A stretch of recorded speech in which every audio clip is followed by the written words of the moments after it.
Bonjour à tous, bienvenue dans cette nouvelle vidéo sur la série des bases de l'algorithmique. Aujourd'hui, on va voir un nouveau type de structure, les structures itératives. Et on va s'intéresser à la première d'eux qui s'appelle la boucle tant que. Donc tout d'abord, qu'est-ce qu'une boucle en algorithmique? Je vais essayer de simplifier les choses. Prenons par exemple un professeur qui veut saisir les notes de son étudiant. Et on est obligé de lui faire un algorithme. Et d'après ce qu'on a vu jusqu'à maintenant, il sera inutile de spécifier l'instruction lire 100 fois. Du coup, on doit implémenter une nouvelle instruction de boucle. Donc j'assume que lorsque vous regardez cette vidéo, vous êtes capable d'expliquer le terme de structure conditionnelle, ce qui va nous mener à essayer de comprendre les structures itératives, qui permet de répéter un bloc d'instructions d'une manière itérative. C'est une sorte de boucle qui se répète un certain nombre de fois ou infiniment. En fait, toute cette procédure de boucle va compresser plusieurs lignes de code en quelques-uns, bien sûr afin que le lecteur du code peut mieux comprendre et ne pas tomber dans une sorte de perplexité. Et soyez sûr et certain que sans cette structure, quand vous essayerez d'écrire votre algorithme, vous allez vous ennuyer. Et pour cette raison, les boucles nous permettent de faciliter les grandes tâches, comme par exemple la saisie des notes de plusieurs élèves dans une classe, ou lever un nombre à une grande puissance qui se calcule difficilement sans calculatrice, etc. Passons maintenant à la syntaxe de la boucle tant que. Donc voici la structure initialisée par le mot-clé tant que, suivie par une condition qui doit donner un résultat booléen, c'est-à-dire soit vrai soit faux. Évidemment, si faux, le bloc d'instruction ne va pas être traité bien sûr. Et finalement, fin tant que pour sortir de la boucle.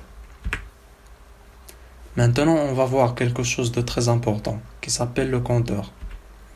Dans le traitement de ce genre de boucle, il est nécessaire de déclarer une autre variable qui va jouer le rôle d'un compteur. Bien sûr, sur cette variable doit être le type entier, car on est en train de calculer le nombre d'itérations ou pas dans une boucle. Et comme dans chaque vidéo, on va essayer de voir un exemple d'application pour mieux comprendre.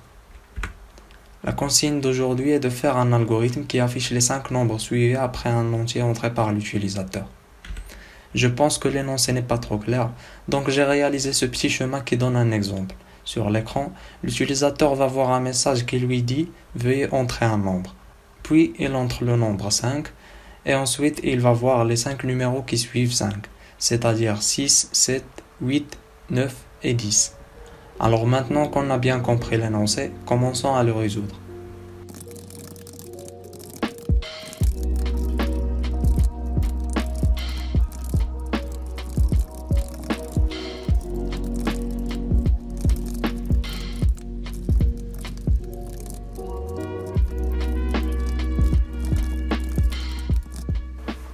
Alors voici notre algorithme nommé 5 nombres suivants. Cet algorithme contient deux variables n et i de type entier. Alors n sera le nombre que l'utilisateur va entrer et i est notre compteur de boucle. Alors l'algorithme va commencer par un affichage d'un message qui contient veuillez entrer un nombre. Puis il va attendre que l'utilisateur entre son nombre par cette instruction lire n. Puis il va se trouver face à une boucle tant que ici. Alors, la condition de cette boucle tant que est i doit être différente de 5, donc ce signe veut dire différent. Alors, il va vérifier si i est vraiment différent de 5, il va entrer à la boucle, sinon il va passer cette boucle, puis finir l'algorithme. Alors, si i est différent de 5, qui est notre cas ici, alors i n'est initialisé par aucune valeur ici. Donc i égale à 0, oui c'est vrai, i est différent de 5. Alors il va entrer, il va affecter n plus 1 dans n, c'est-à-dire le nombre que l'utilisateur a entré plus 1 dans une nouvelle case mémoire n. Alors ce n'est pas le même n ici car on a déjà affecté n plus 1. Donc il va afficher cette nouvelle valeur de n et puis il va augmenter le nombre de notre compteur par cette instruction, ou bien cette affectation, i plus 1 dans i, et puis fin tant que lorsqu'il va trouver que i est égal à 5, et puis fin de l'algorithme.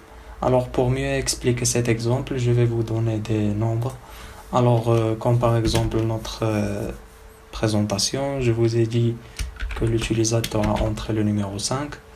Alors ici on a déjà I, je vais mettre un commentaire, I égale 0 car elle n'est pas initialisée. Donc I différent de 5, oui vrai, donc il va entrer à la boucle, il va affecter n plus 1 dans n, c'est-à-dire 5 plus 1 dans une nouvelle n, c'est-à-dire n égale à 6. Puis il va afficher 6, puis il va incrémenter la valeur de i qui est égale à 0, il va l'incrémenter par 0 plus 1, c'est-à-dire 1. Et puis il va remonter à la condition. I est-elle différente de 5? Oui, elle est différente de 5. Alors, il va ajouter 1 à n égale à 6, c'est-à-dire n égale à 7. Ici, je parle dans la deuxième itération.